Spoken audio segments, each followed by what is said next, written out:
Welcome to Resonate Within again. I'm Janine. I am going to be talking about grief today. It's a little bit of a heavy subject, but in my last video, I really did an introduction to sacred art creation and just what it means to me. And so after having done that video, I thought about what is it like, what would I like to address? And I am a travel therapist, and so I don't have all of my sacred art that I've created with me. And so I wanted to show you fear or anger or whatever sacred art I had, and I didn't have anything with me. So just so that you know, what I usually do is I have them, I use them in a conscious way for a period of time, and then I usually put them on my altar, or I do something with them so that the power of them has been acknowledged and recognized. And then when it's no longer really needed for me to work with them, I have them, I keep them as a sacred object of power, something I've either accomplished, befriended, overcome, whatever it might be. That's what I traditionally do with my sacred objects. Now, other people might bury them. I have destroyed some when I thought that they had finally served their purpose and they no longer needed to be seen in the same way. So it's a very intuitive process. But since I couldn't find any of those objects, I didn't bring them with me, I thought about what to do next. And I woke up yesterday, which was Sunday. Not that that matters, but I woke up and I just felt like such sadness. I felt like such a deep sadness in my system. It felt like grief. I felt like really, it just felt really heavy.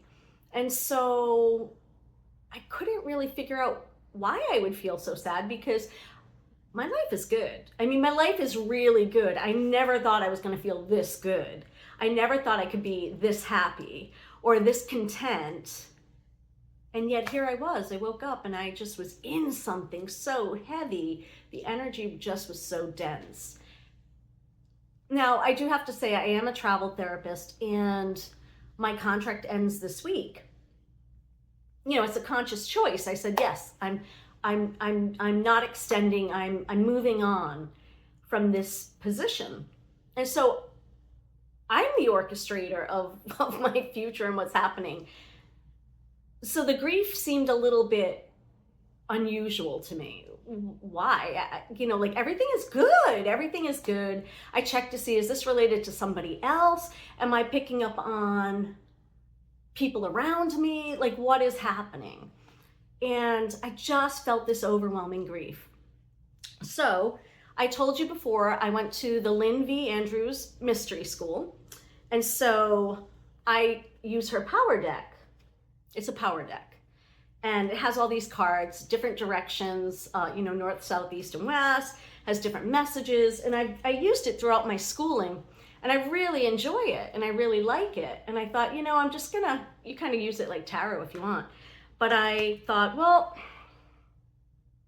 since I don't really know what it's about, maybe the universe could speak through the cards, which is how I use it. If my guides, or if I'm not hearing it, if I'm not hearing my guides, or I'm not hearing messages from the universe for whatever reason, I rely on the cards.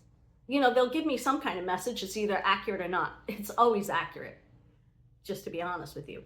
Even if you pull the same card over and over and over and over, there's a message. There's something for you to see. So I got up and I thought, oh, I should pull a card. I'm going to pull a card from the power deck. And so I'll show you the card. I was like, what the? The card is number 19.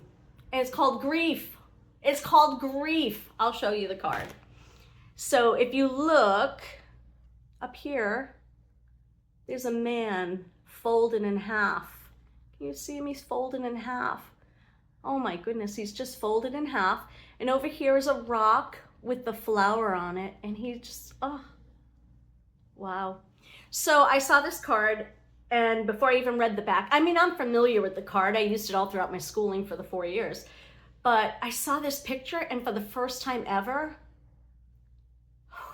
I saw this picture and I just started sobbing. I truly felt this man's pain. This is a picture representation. It's not even an actual photo of a man or a woman. But I felt that such a deep sadness, and I thought, oh my gosh, yeah, I'm carrying, what is this grief? Like, what is it? And sometimes I feel like it's just there to show us something. Maybe it's time to go on a deeper level for me, to feel it or acknowledge it.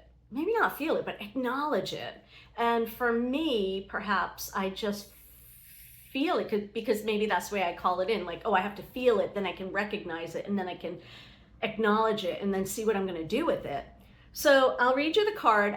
I'm going to keep my eyes down because I haven't figured out this light, and it gets reflected in my glasses, and it's ridiculous. So anyways, I'm going to read it like this. So don't mind if my eyes are down like this, but I want to read you what grief says. Grief deepens you. It allows you to explore the perimeters of your soul. Grief is the only gateway to certain levels of consciousness, and it is a hard taskmaster. Through grief, you can explore every aspect of your dark side: anger, pain, abandonment, terror, loneliness. And these are aspects of the sacred wound that in our daily lives we usually try to ignore. Grief forces you to look at those parts of yourself that are not yet healed. If you can look at grief as a teaching, you will grow. The pain of grief is not the only teacher in this life, but if looked at properly with awareness and an open heart, it is one of the greatest teachers of all.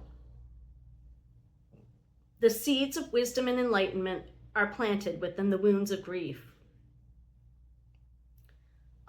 The seeds of wisdom and enlightenment are planted within the wounds of grief. What is lost can only come back to us again in higher ways. So I read the card and I was like, oh man, wow, I'm in this grief. And so the mental mind wants to figure it out. Why? What happened? What am I doing? Like, what's going on? And so I considered my situation. I thought, oh, well, maybe it's because I'm leaving my job. I met these people 13 weeks and made a connection, and I love all the patients. Oh my gosh, I love the patients that I work with, and it's kind, sweet. My heart just absolutely adores them.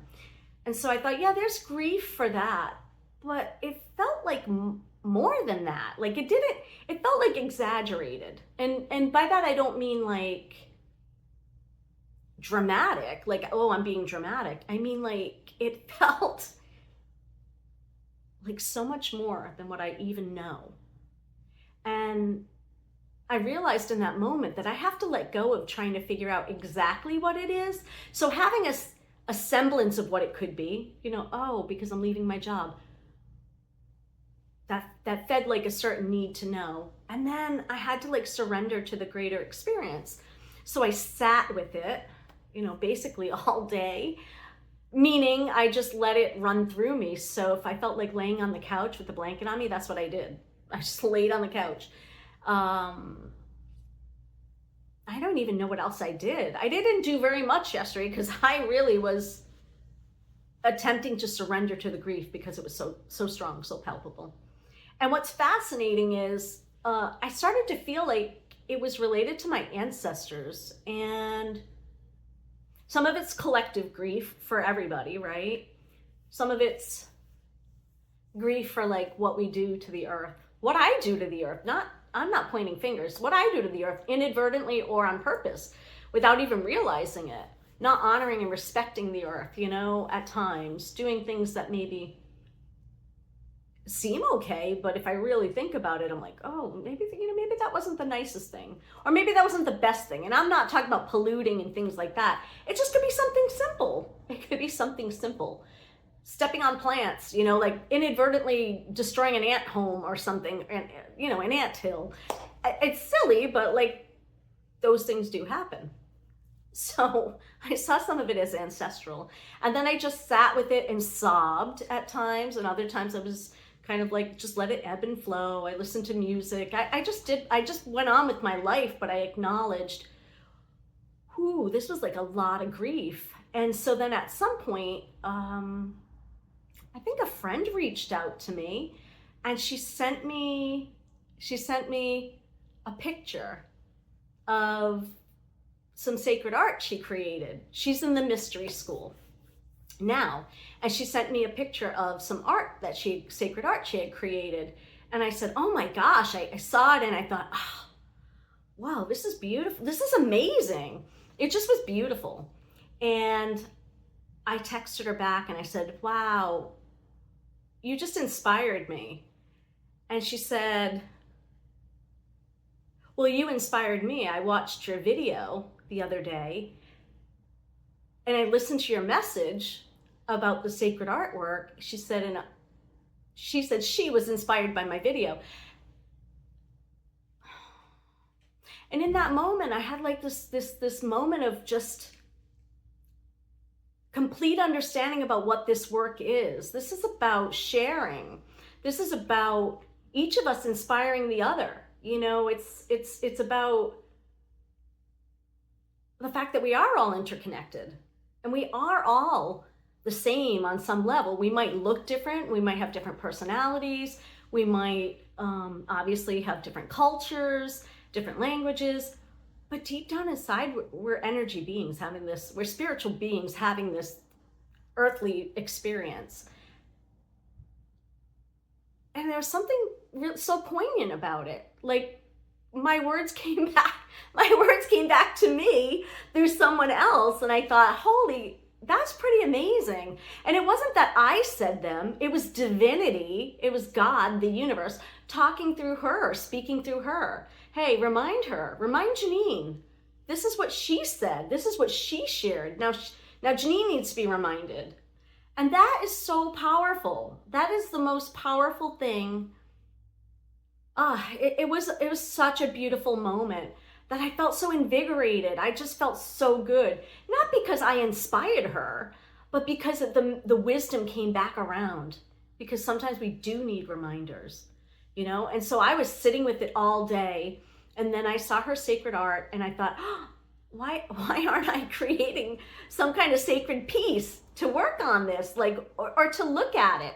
And so I did, and that's the picture that you can see. I think we're going to try to put it on there, but I'll try to show you a picture here. My object is kind of big. Sometimes they're big, sometimes they're small. So this is my guy here. He's got tears. He's just a stick, and he's in a bag because that's what he chooses to hide. The grief hides. It doesn't want to really be seen. And then it's dragging around all of this heavy stuff behind it. It didn't even have its own 4 legs. I had to make a leg right here. I had to make a leg for him because he didn't have his own leg. So he doesn't fit in. He's not like everyone else. He's different. He's extremely different, and he's carrying all the wounds of his ancestors. And then on this side, if you notice, his face doesn't have anything on it. It's almost like he's a mask. He wears a mask. Can you see that? It's like he wears a mask. So you're going to see a better picture of this. He has pins that are holding together, little thumbtacks holding together his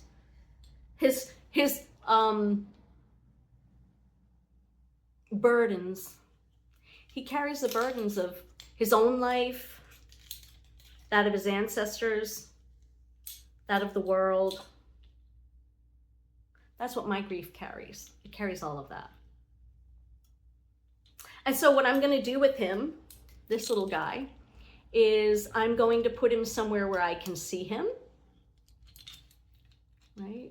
So I can recognize on a daily basis, oh gosh, like look what I'm carrying around. I'm dragging this around with me.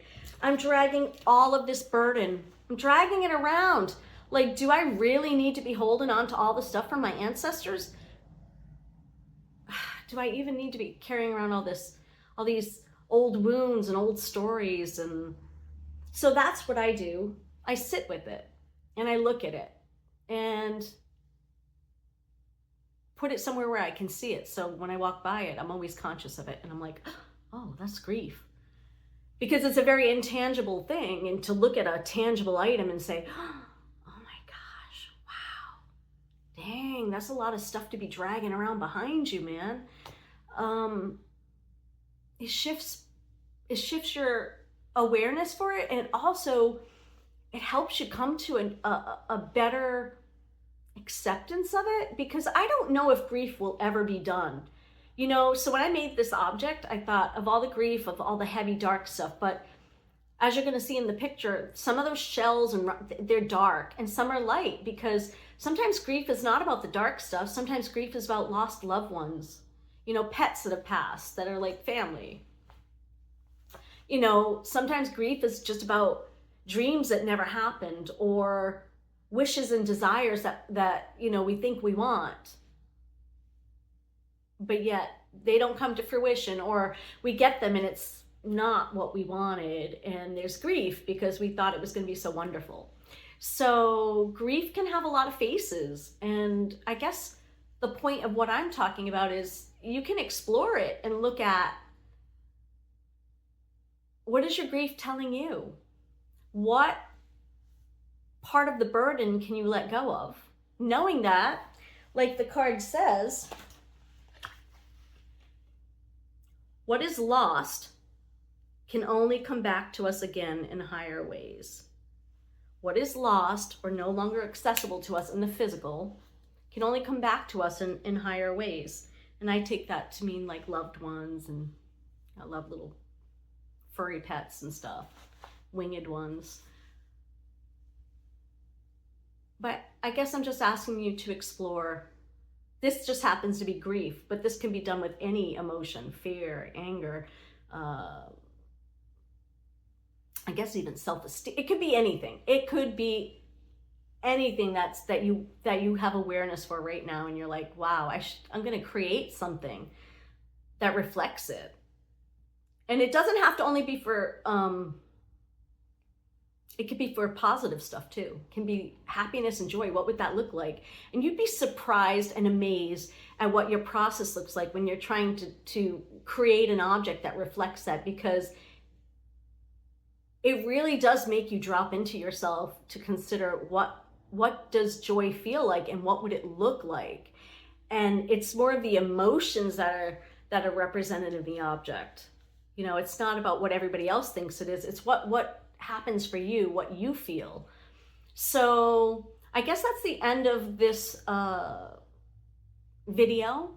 And I ask you to maybe entertain the thought of, what would you like to work on? What would you like to work on? And I think my next video is going to be about how to set up the sacred space for creation, and maybe the ritual or even ceremony for it.